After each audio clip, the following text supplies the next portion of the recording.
Hey friends, and welcome back to my channel. My name is Christy, and this is the first video of my Christmas decorating series. With so many rooms to decorate and so much Christmas decor to share with you guys, I wanted to break up the Christmas decorating into a few videos rather than compile everything into one. In today's video, we are starting in the office by clearing everything out so I can add my new rug and chairs. Then we're going to set up and decorate the first Christmas tree in this room. Next, I'm moving just across the hallway to the entryway table to walk you through how I decorated that for Christmas. And last, I have a yummy crock-pot recipe to share that my family loved. I hope you guys enjoyed today's video, and make sure you hit that thumbs up button if you do and subscribe if you are new. Okay, if you've been following since my very first video, then you know my office has been a sore spot for a while. It's become a dumping ground for everything that we bring in from outside. It was my makeshift workout space over the summer, and all the kids' artwork, paperwork, and any important documents that need to be filed make their way into this room where they stay, until I can finally go through, sort, organize, and put it away in its rightful space. I am so excited the space is now a fully functioning office with chairs we can relax in and enjoy a cup of coffee in the morning, or my kids can come in here and read if I'm working at my desk. There are so many possibilities. So the first day, or night I should say, we removed all the items that didn't belong and I organized the paperwork. I have a bin for each kid in our upstairs storage bin that I keep all the sentimental artwork, paperwork, report cards, pictures, etc. So I want to know, where do you keep your kids' artwork and important documents? Tell me in the comments how you store them and how often you add items. It felt so good to get those filed away. Next, we remove the desk and the rug so we can start with a clean slate to add the new decor pieces. This is the next day. I'm starting by vacuuming the floor so I can add the new rug.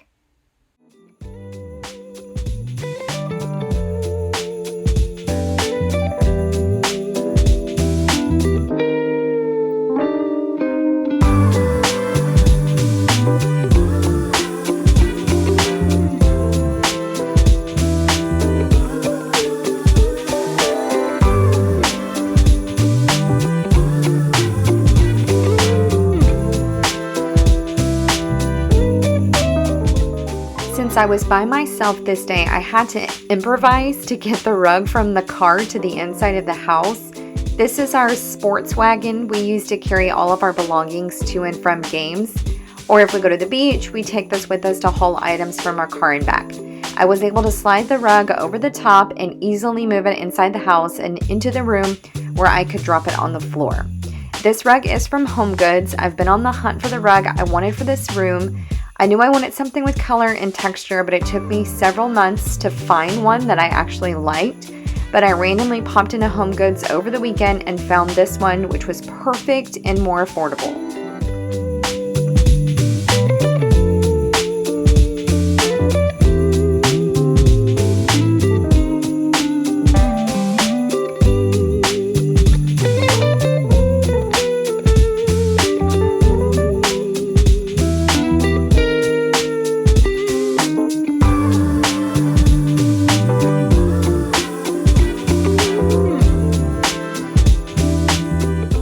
The chairs were a Facebook Marketplace find. I knew this was the style I wanted, but I didn't want to spend over $600 per chair, so I kept looking and looking online. After 2 months of watching and waiting, the seller of these chairs finally dropped the price and I was able to snag them. I love the look and feel of them, and I'm so happy with the overall addition of these chairs. Now we get to set up and decorate the tree, which is my favorite part. This is a 6.5-foot pre-lit tree from Wayfair. We bought it the year we moved into this house, so almost 4 years ago, and from the moment I bought it, I knew I wanted this tree in the office so you can see the tree from the street. In my next video, I'm going to walk you through my tips and tricks for selecting, assembling, and decorating your Christmas tree in more depth. But I'm starting with fluffing the tree, plugging in the lights of each section to make sure they work before I fluff. Then I always start with ribbon, followed by picks and ornaments. If you have any questions or need any links to the products I used, please leave me a comment and I will send that to you.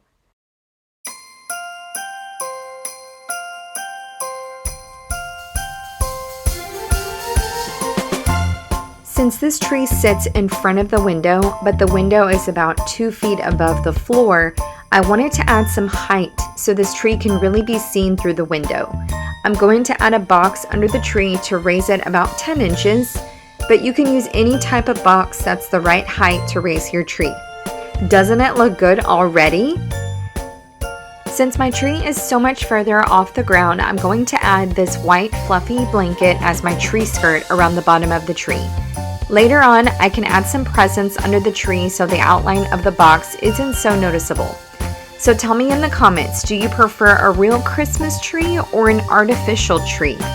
Chris and I bought a real tree for our first Christmas together, but every year since we've had an artificial tree. Now I'm going to add the ribbon. For this tree, I'm using the thinner ribbon, but for my larger trees, I will use the thicker ribbon. So you start from the top and tuck your ribbon around a branch, then twist the branch around the ribbon. Then you pull the ribbon out and tuck it back in, where you will twist it around another branch. I'll slow it down here shortly so you can see me demonstrate what I'm doing.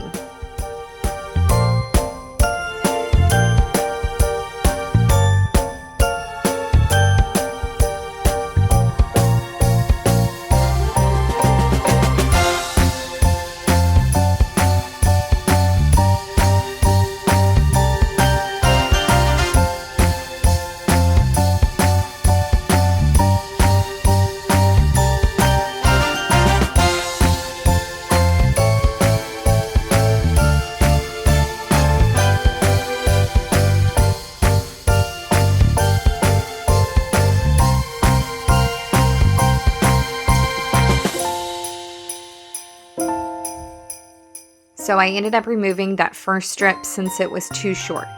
Okay, so I take the top piece of the ribbon and wrap it around a branch. Then I take that branch and twist it so it wraps all the way around the ribbon and secures the ribbon in place. Then I pull out a section of the ribbon and tuck the ribbon back in so the ribbon is curved. You don't want it to come straight down. Then you press the ribbon against the branch and twist the branch around the ribbon and repeat the process all the way down the tree. Some people cut the ribbon into strips, but for this tree, I'm going to use my pre-cut ribbon for the length I need to go down the full tree. The loop sections don't have to be the same size and they can go different directions. It's completely your choice. After the gold ribbon, I'm going to add the red ribbon and use the same process as the gold.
Next, I'm going in with my special picks I use as the topper of the tree, and I only use 4 for this size tree. Then I'm going to add the rest of my picks to fill in some of the holes in the tree. These add color and dimension to the middle part of the tree, whereas the ornaments are more for the outside of the tree. Let's make a present for us to show you and me is your destiny. As we dance with the chills for free, just to know that I'm not alone. Let's meet the sun, it's getting cold.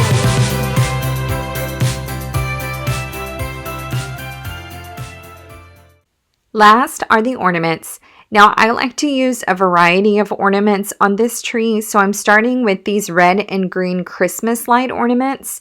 Instead of hanging them from hooks on the tree branches, I like to stick the ornament directly onto the tip of the branch. I'm going to zoom in a little closer to show you here. On the end of the ornament where you would place the hook, there is a tiny hole, and that's what I use to attach it to the tree.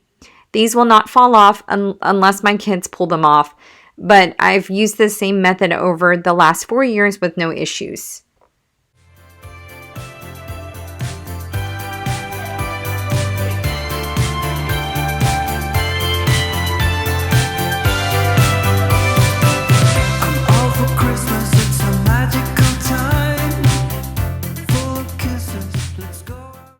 So the next ornaments I'm adding are these glass red and gold balls. I'm using the same method of attaching them to the end of the branches through the hole at the top of the ornament. Now I know what you're asking or what you're thinking. Why in the world are you using glass ornaments? Well, my kids know not to touch these ornaments, and even if they do, which they have in the past, I haven't had any issues with them falling off or breaking. All right, and here is the final look. I love how it turned out. I really enjoy using traditional colors for Christmas that really make the tree stand out and pop at night. So the next area I'm going to decorate is the entryway table. I'm starting with the garland I'm going to attach around the top of the mirror. I actually found these hooks last year, but they are the best and they do not fall down. You will have to use a hairdryer to remove them, but I didn't have any issues with them last year over the mantle.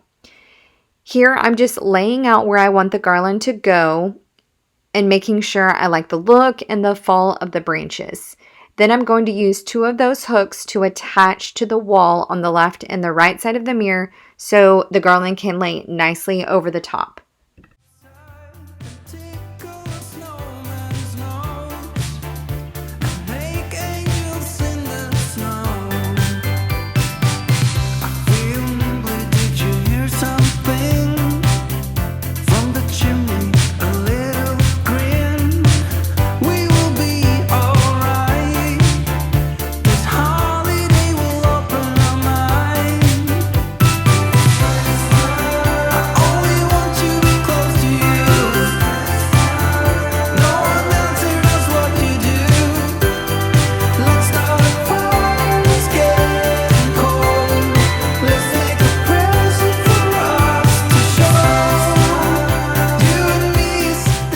Next, I have these little gold bells I'm going to hang from the middle of the top of the mirror.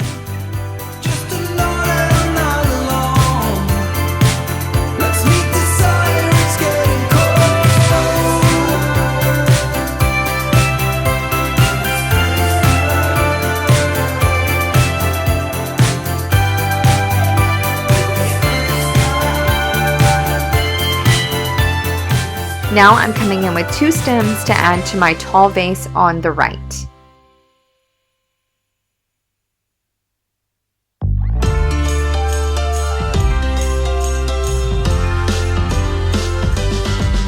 While the snow is gently falling, we keep busy until late, 'cause tomorrow keeps on calling, and the red man will not wait. So we better get to move on.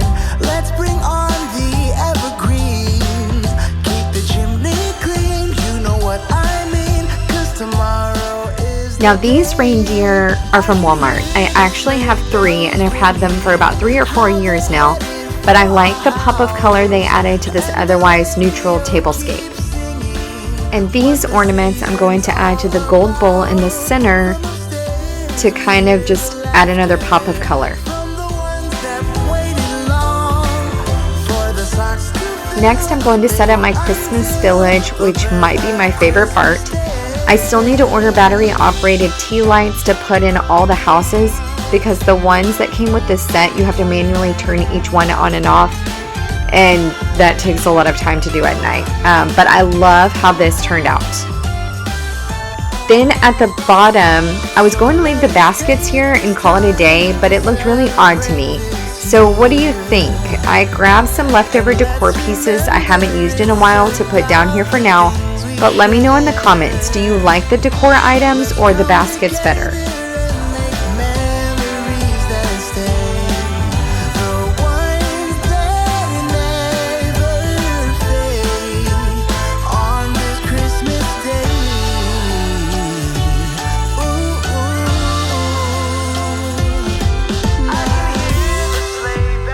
Okay, this is the night of the second day. I had to wait for help so I could move my desk back in here.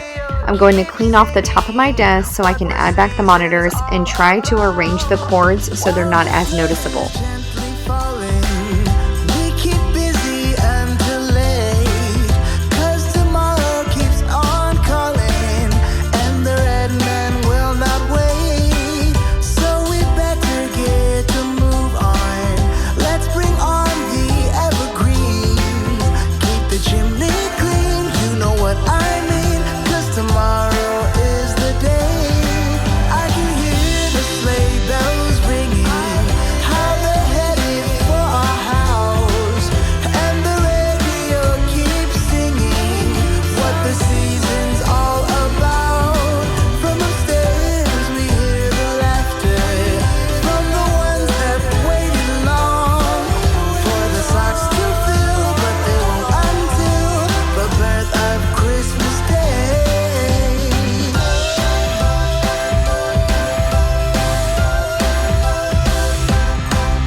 Now we're on to the crock pot recipe. This is called slow cooker stuffed shells, and I have the recipe written in the description. Essentially, what you do is cook your meat first. You can use either ground beef or Italian sausage. I actually used a pound of each and mixed them together. Then you fill a plastic bag with the ricotta mixture and add that to all the uncooked shells. I did not double this recipe, but you can see it made a lot and I had leftover shells I didn't use. Then you'll spray the inside of your slow cooker with non-stick cooking spray. And then you layer with marinara sauce, half of the shells, half the meat, then repeat the process. So sauce, shells, meat, and then more sauce on top. Now, I ended up using all of my Rayo sauce, so I grabbed an extra can of sauce I had bought from Trader Joe's to add on top for the third layer of sauce. So just remember that when you're adding the sauce. Next, you will add water and Italian seasoning. You'll cover and cook on high for 3 to 4 hours or low for 5 to 6 hours. And then after the noodles are cooked, you top with mozzarella cheese and let it melt before serving.